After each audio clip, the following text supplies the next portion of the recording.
আর যারা কাপল ব্লগ করে আমি মনে করি যে এটা তাদের নিজের বউ না, জনগণের বউ।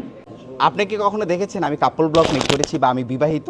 কাপল ব্লগার যেগুলো আছে যারা হচ্ছে বউ ব্যবসায়ী নামে প্রাধান্য পাচ্ছে, কারণ একটাই, তাদের বিছানা সহকারে দেখায় দেয়। আসলে এখানে শুধু ট্রান্সজেন্ডাররাই কিন্তু আসে না, সকল শ্রেণীর মানুষরা আসছে। ইভেন কি হচ্ছে অনেক কন্টেন্ট ক্রিয়েটর প্লাস হচ্ছে মডেল, ফ্যাশন ডিজাইনার, তারাও কিন্তু অ্যাটেন্ড করেছে। তো আমি মনে করছি যে এটা এমন একটা প্রোগ্রাম হচ্ছে যেখানে সকল শ্রেণীর মানুষরা অ্যাটেন্ড করতে পারবে, কাউকে ছোট করা হচ্ছে না। এই জন্য অসংখ্য অসংখ্য ধন্যবাদ জানাচ্ছি এপি হাউসকে।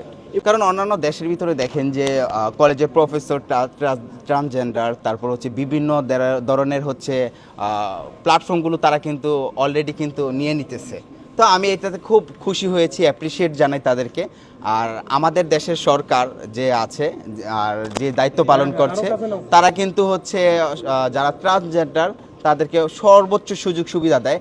আর অনেকে আপনি বলছেন যে রাস্তাঘাটে টাকা তুলছে, তাদের মেন্টালিটিটা হচ্ছে যে এরকম যে না আমি এটা করে খাবো।